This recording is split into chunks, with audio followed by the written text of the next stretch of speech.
Let's have a talk.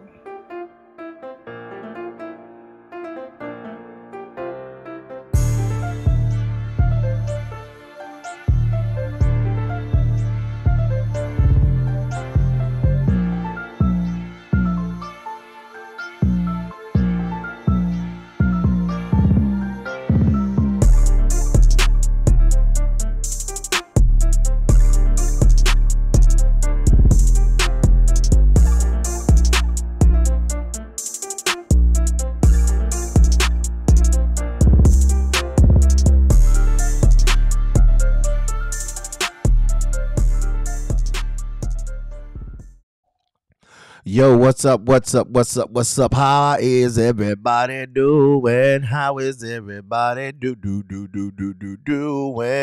Yo, it's your boy back again with Hey, Let's Have a Talk with none other than Theo White. That's right, your boy Theo White. Here live, excuse the light. I got that sunlight coming through my window up top, but it's okay. I like to let the light shine down on me. How is everyone doing today? Again, welcome to Hey, Let's Have a Talk podcast.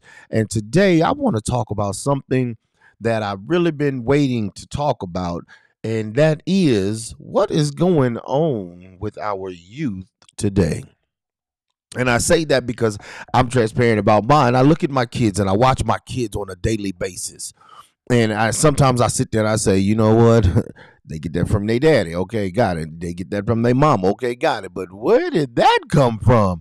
I ain't never in my life seen so much crazy stuff in these youth today. Number one, who is teaching these kids about taking care of themselves? I'm just putting it out there. I done been around too many young ones that walk around smelling like a bag of onions, and I don't understand if they've been chewing on Funyuns or not. I'm just saying it's not right for you to be at a young age and run around here smelling foul. We have to teach our children how to take care of themselves and how to take showers and baths and put on deodorant. And it's not okay to run around smelling funky. It's just not okay. I see. Hey, let's have a talk. That's what it's all about. Any and everything but keeping it clean. You know what I mean? We just got to be able to talk to these youth and teach them. That's number one. Number two, what are they actually learning in school?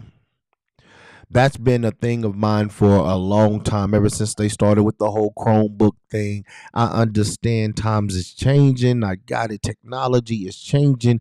Got it. But, sometimes you learn a little bit more just by having a book in your hand. Sometimes you learn a little bit more by walking around with the book in your face. And I mean, just always with your Chromebook is not going to get it. Yes, okay, you can go on Google and learn a lot of stuff, but some things is hands-on training.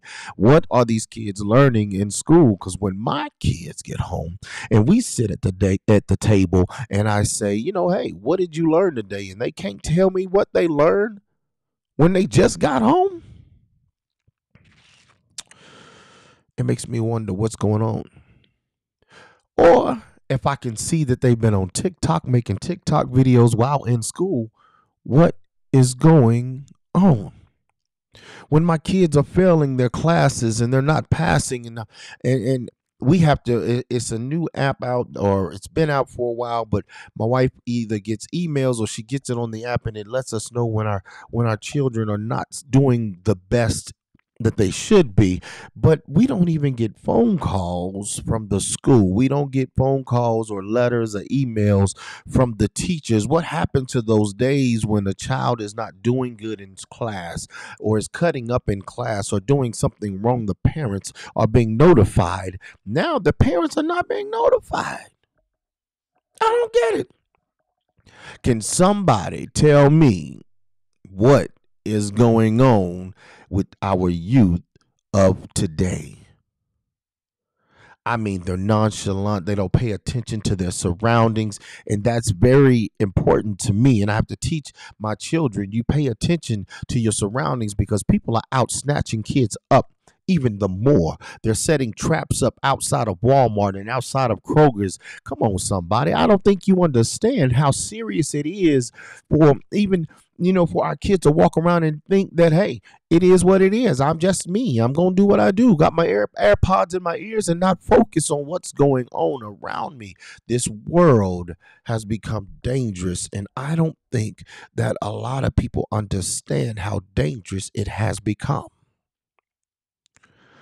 You have to be careful when walking out of Walmart and make sure that there's nothing written on your vehicle that wasn't there before. You got to make sure nothing's on your door handle that wasn't there before. We got people dying left and right from overdose, drug overdose, alcohol abuse. It's getting crazy because it's no more of the adults that's dying. It's more of the youth that's dying. And I know that the enemy, the devil, that's who I'm talking about, is out to kill, steal, and destroy. And if he can take them out, then when we pass on and move on to glory, then there will not be anything left to carry the torch. But I rebuke that in the name of Jesus. No, no, no, no, no. We're not even finna claim that thing. I'm just saying, when are we going to really focus on our youth and their future? There's not enough. I remember growing up and we had the boys club and then the girls club. We had the Carver, the YMCA, and where's all these things in a lot of these small little towns that they got? Yes, they got these things they call the youth center, but is it really being used as a youth center? I haven't seen it being used as a youth center. And I've been here in Kentucky. Ooh, man, almost 20 years. Wow. Time is changing. Time is changing. I'm just saying, it's 19 years that I've been here, back here in Kentucky. I did 2 years here from 2002 when I was in the military in the United States Army, and then I left and went to Korea for well, you might as well say 2 years. I came back in '04. I was supposed to went somewhere else, but they sent me back here, and I believe it was all a part of God's plan because that's when I ended up saying goodbye in '07 to the United States Army. It was time for me to make a shift and a change, and now I've been in ministry because '04 I turned my life around. So I've been in ministry for 19 years. And I tell God, thank you for what he has done. But I'm worried about our youth. They have some issues that we don't discuss. They have problems that we don't talk about. And I know for a simple fact, even with my own, like I say, transparency, I watch my kids and I know my kids go through things, but I know my kids go through a lot of things because of what's going on the outside, even with what happened on the inside. And we don't talk about those things. These babies are dealing with anxiety. These babies are dealing with depression. These babies are dealing with suicide. These babies are dealing with anger. These babies are dealing with jealousy. These babies are dealing with abandonment. These babies are dealing with all these things, and yet still no one is talking about it. And I believe that we have to make a point someday, soon, to talk about it. They need an outlet. They need somewhere they can go. They need somewhere they can release. They need somewhere they can go and have someone that they can confide in. Because sometimes our children just don't want to talk to us as the parents. They love us to death, but sometimes they feel, and that's, I tell my children all, come talk to me. That's just how I am. Talk to me. And sometimes they feel like they can't talk to me about everything. My 16-year-old, if she's failing in a class or two or whatever, she will call me and say, Daddy, I'm failing. Or she will send me a text while she's at school and say, Dad, I got this test. I'm worried about this class. And I have to keep her, reminding her that she can do all things through Christ who strengthens her, that she is more than a conqueror. I have to keep that going constantly, letting her know all she has to do is believe. And if it's something that she don't know or don't understand, stay in the teacher's face and make them show you until you get it. And if they're not doing that, then you call and let daddy know. And I will make a trip up to the school to find out why. Because some kids are hands-on training. That's what they need, hands-on, not just being told, but hands-on for some. I was like that. I know. I remember in high school when we had a teacher who really didn't teach us anything. So, with that being said, we have to stay prayed up for our youth. We have to continue to speak healing over our youth. We have to continue to make sure that they're being taught the right things, because this world will swallow them up, especially those that are soon to be graduating and going out into what we call the real world. It's a lot different from when I was younger. When I turned 18 and I graduated high school, time has changed. It is entirely different.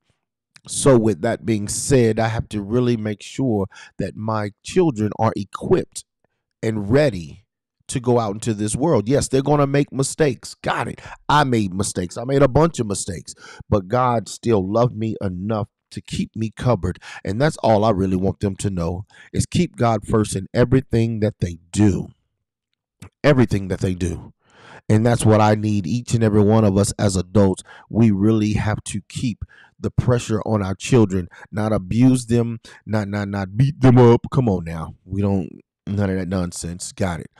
But we have to teach our children and get them prepped and ready for the real world, for what is about to come. I just need us to stay focused. Because a lot of times we've been so focused on ourselves and not focused on our young ones. And this world that is out there will swallow them up. But I just want to say thank you for tuning in and for listening to today's Hey, Let's Have a Talk podcast. And like I said, it's about our youth of today, the work ethics. I mean, what are they learning? You know, when they go to these jobs, are they learning how to actually work, or just how to just go and stay there just long enough to get a paycheck? Work has to be done. Work has to be done. There's a lot of fast food restaurants that is just not the same no more because of the work ethics that's going on in that place. And it's not just with the youth, it's with those that are a little bit older, that are in management positions but don't know how to be the managers of that business. I've seen Popeyes here in Elizabethtown go downhill. McDonald's is not doing the best that it used to be. A lot has changed, especially since the pandemic. But we can overcome a lot of things if we teach them work ethics, if we teach them how to just pay attention to their surroundings, if we teach them how to go for a dream. My prayer is that these babies do have a dream and not just sit here and not know what they want to be or what they want to do when they get older. So I just want to say thank you for tuning in and for listening to Hey, Let's Have a Talk with none other than your boy Theo White. But I will be back because there's more to come. There's some other things I would love to talk about, some more things I need to get off my chest, I guess you can say. But sorry, it's been a while. Been trying to get things placed and in place where it need to be. So thanks again, and I just want to say God bless you, and God bless you.